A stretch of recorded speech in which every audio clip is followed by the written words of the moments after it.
আরে চুপ করুন সবাই, আরে আপনারা চুপ করুন। রুগী এখনো বেঁচে আছে আর আপনারা সবাই ভিড় করে মলা কান্না খাচ্ছেন কেন? বেরিয়ে যান এখান থেকে, যান।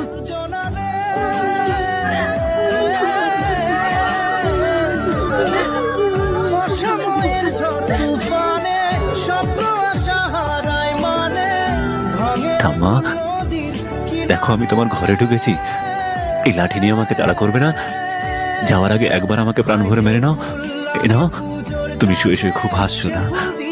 ভাবছো তুমি যখন ঘুরে বেড়াতে তখন তোমায় কেউ পাত্তা দিত না, আর এখন সবার তোমার স্বাদ মেটানোর কত চেষ্টা।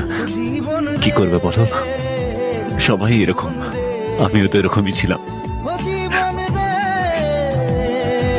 বাবা বেঁচে থাকতে কোনোদিন ওনার কথা শুনিনি, এখন বুঝতে পারি কি ভুল করেছি।